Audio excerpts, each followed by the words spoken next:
peu.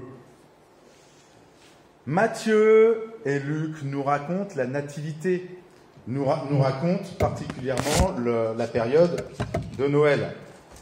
Mais il y a Jean et Marc qui, eux, passent outre. Jean nous le raconte de manière philosophique. Vous vous rappelez du prologue, au commencement était la parole. Marc, lui, semble passer par-dessus. Sauf que Marc fait un autre choix. Et comme vous avez vu que nous commencions aussi notre voyage dans Marc, nous allons continuer aussi dans Marc. Et le choix que Marc fait, c'est le fait de directement, au tout début de son évangile, donner le ton. Vous savez, à l'école, on nous apprend, au moment où l'on écrit une rédaction, au moment où l'on fait son travail, tout simplement, de faire une introduction. Et dans son introduction, déjà d'introduire, vous vous rappelez, qu'est-ce qu'on met dans une introduction ? On y met le plan du déroulé de ce qu'on va penser. C'est-à-dire qu'on va dire, voilà ce qu'on va faire, on va avoir la thèse, l'antithèse, la synthèse, parce qu'on écrit de manière hegelienne, en France, en tout cas dans notre travail. Et donc, on met souvent dans notre introduction un peu toutes les pistes qui vont nous permettre de savoir où l'on va aller. C'est ce que fait Marc. Dans Matthieu, l'idée est de raccrocher à l'histoire. Dans Luc, l'idée, c'est de rappeler une histoire. Mais Marc, lui, il veut aller directement à l'essentiel. Et donc, il commence son évangile en mettant le ton. Et on avait vu à quel point Marc, la dernière fois, en faisant le parallèle entre l'histoire de Noé et le baptême de Jésus, entre le peuple dans le désert et Jésus dans le désert, marquait à quel point Jésus était un accomplissement, était celui qui venait, qui portait les choses sur lui. Et voilà que l'on avance un petit peu plus dans l'histoire. Nous sommes dans Marc, au chapitre 1, à partir du verset 14. Et nous commençons à la moitié du verset 14,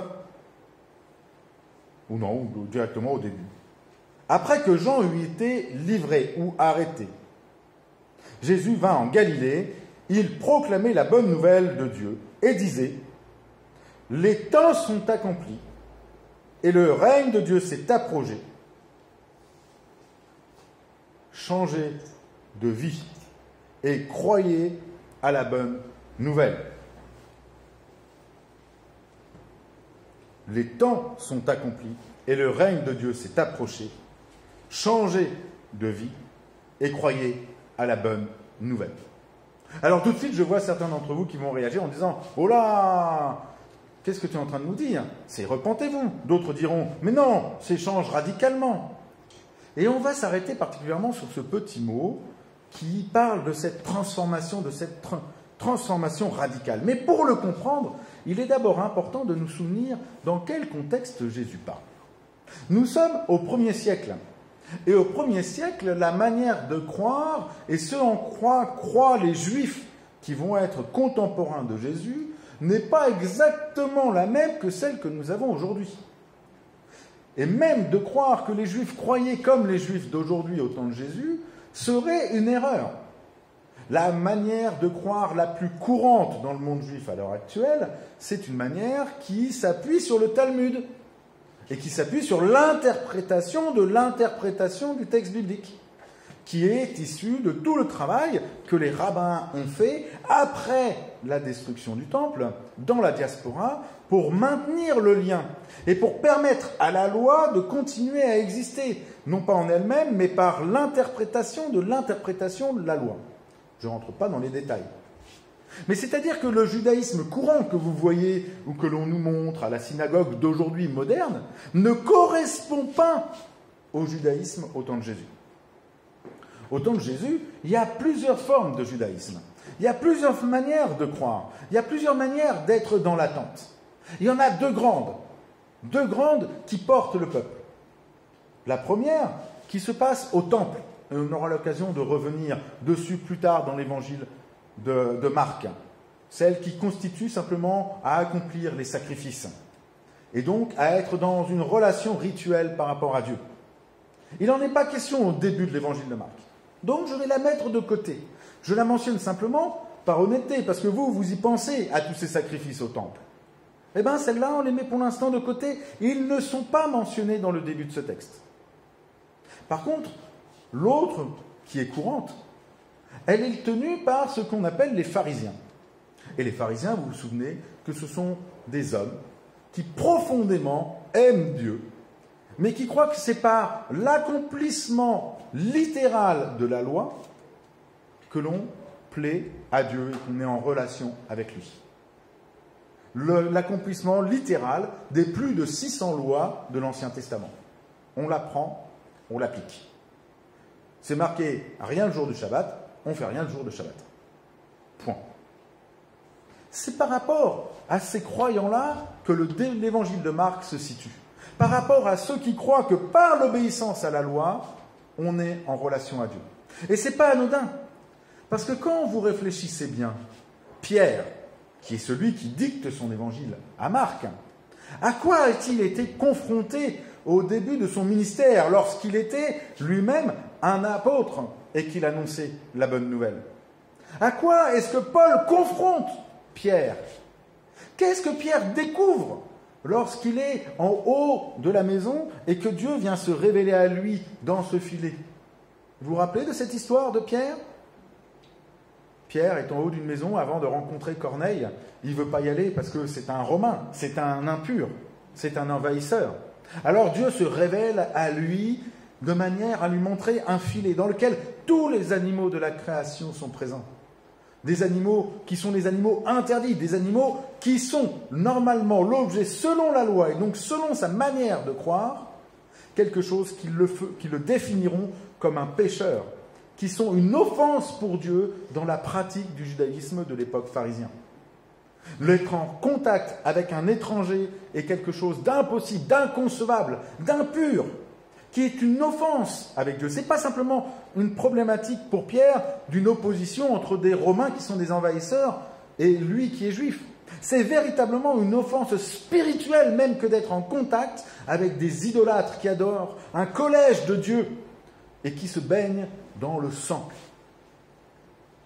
Mais voilà que Dieu montre en vision un filet dans lequel tous les animaux de la terre sont présents. Et Dieu va dire quelque chose à Pierre.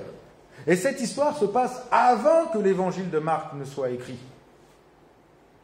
Parce que vous vous rappelez que l'évangile de Marc, il n'y a personne qui, pendant que Jésus est né, ou après, au tout début, est là en train d'écrire tout ce qui va se passer.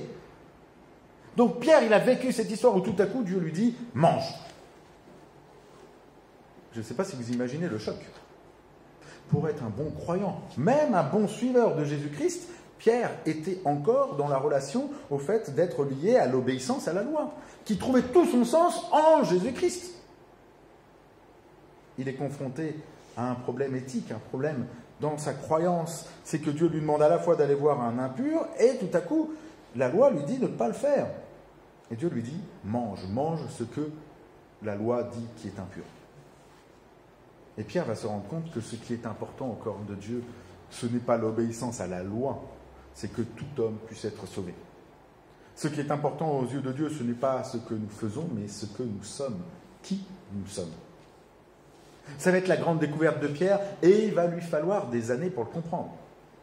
Plus tard, Pierre, vous vous rappelez, quand tout à coup il va rencontrer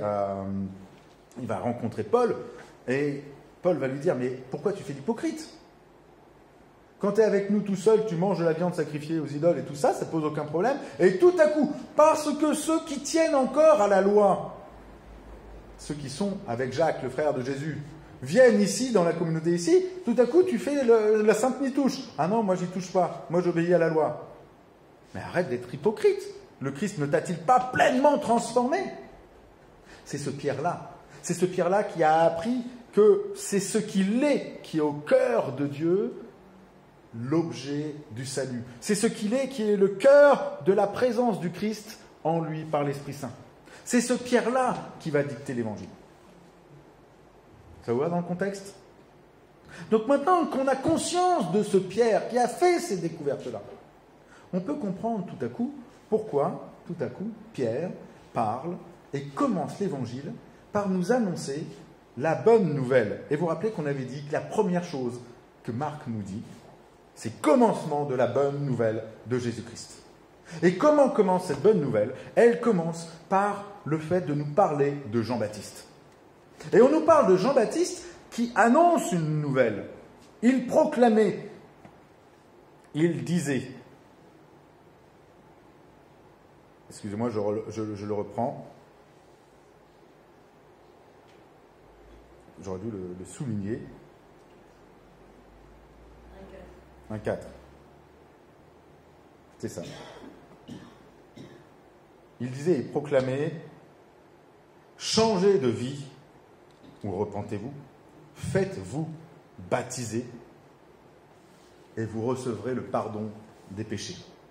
Voilà ce que Jean-Baptiste disait.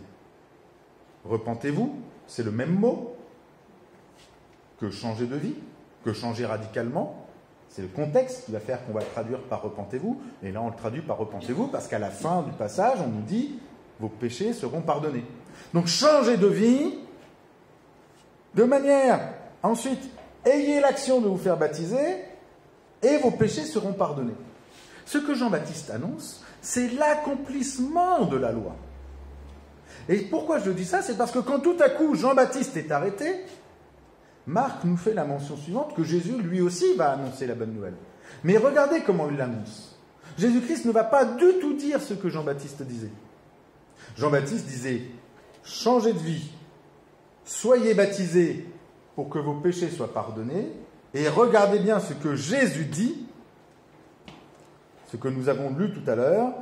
Lui disait « Les temps sont accomplis, le règne de Dieu s'est approché, changez de vie et croyez en la bonne nouvelle. » Est-ce que vous voyez une différence entre les deux? Moi, j'en vois une énorme. J'en vois une énorme.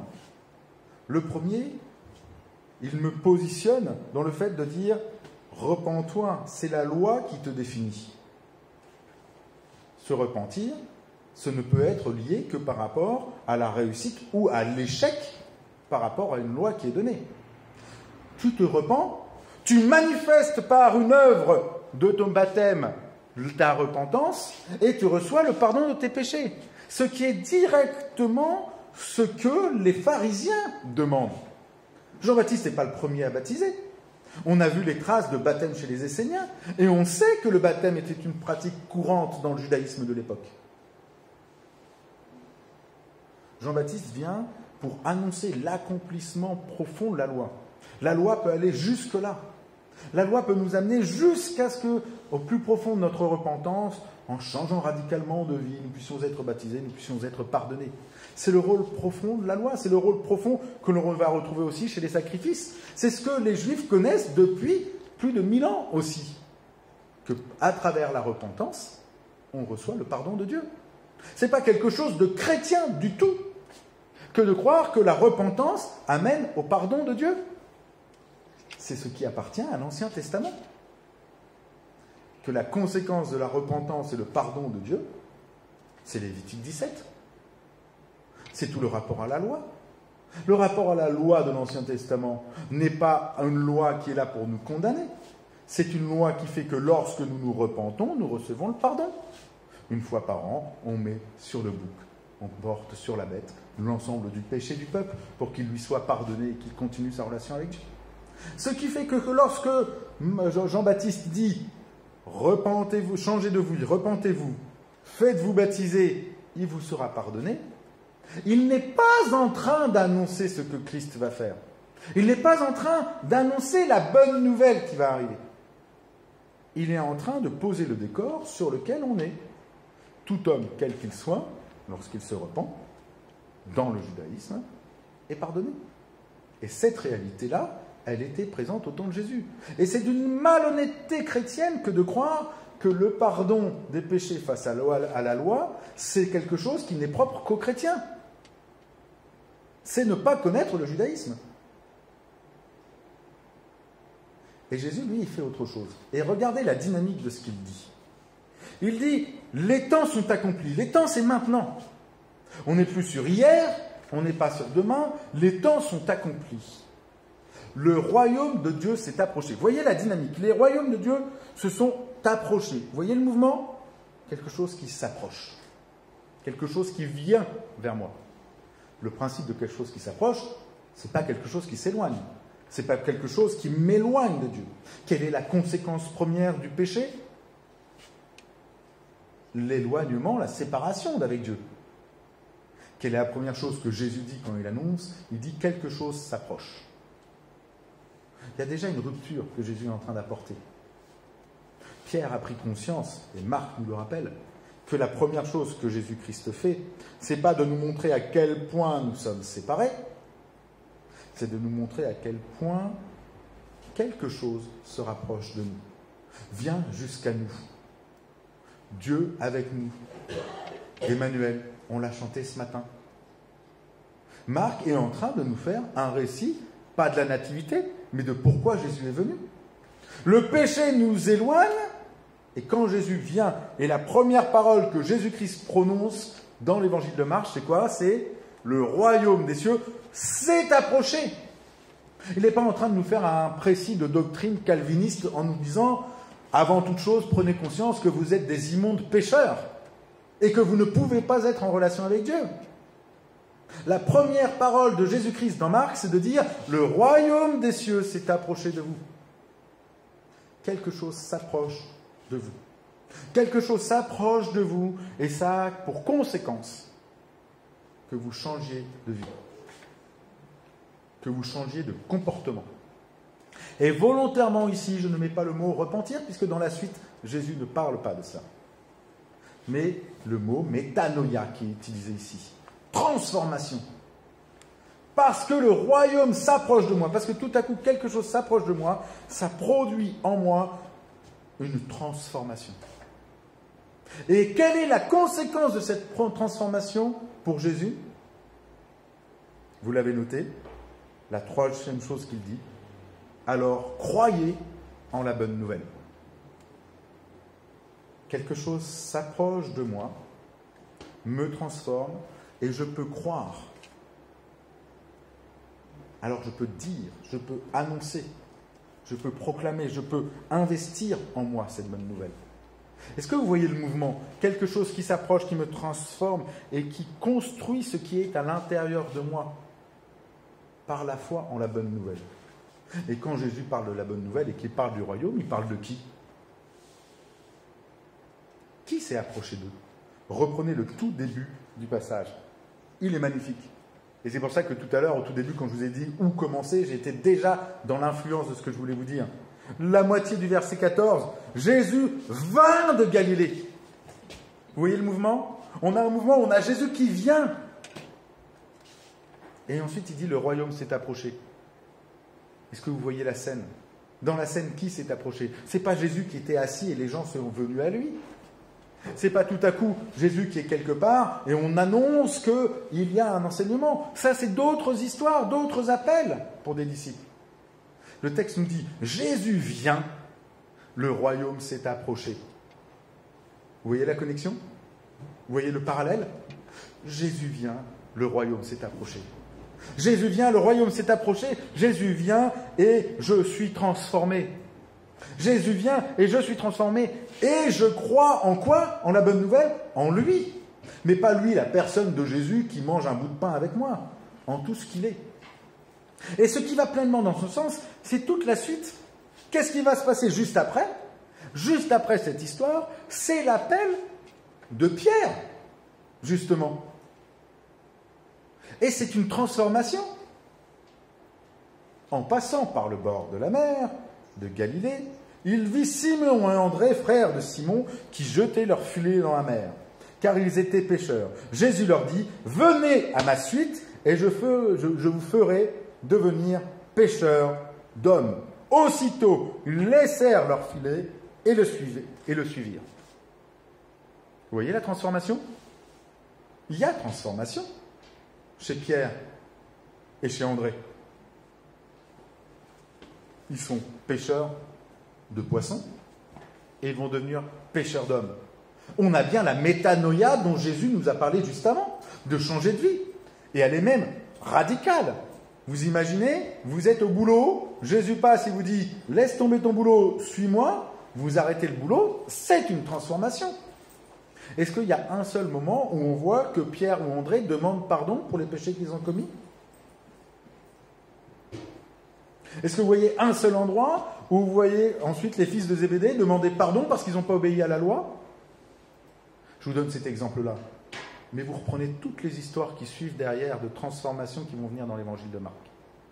Et dans aucune, la repentance n'apparaît. La première fois où on va parler du pardon, c'est bien plus tard, et on aura l'occasion de revenir dessus, quand tout à coup, un homme paralytique est présenté à Jésus, et que Jésus va tout simplement lui dire « tes péchés sont pardonnés ». Et où les pharisiens vont se monter en opposition face à Jésus en disant « qui est cet homme qui peut pardonner les péchés ?» C'est normal, l'homme il n'a pas demandé pardon. On descend un homme paralytique par le toit, l'homme il ne peut rien faire, Jésus le voit, il dit « tes péchés sont pardonnés ». Elle est où la repentance?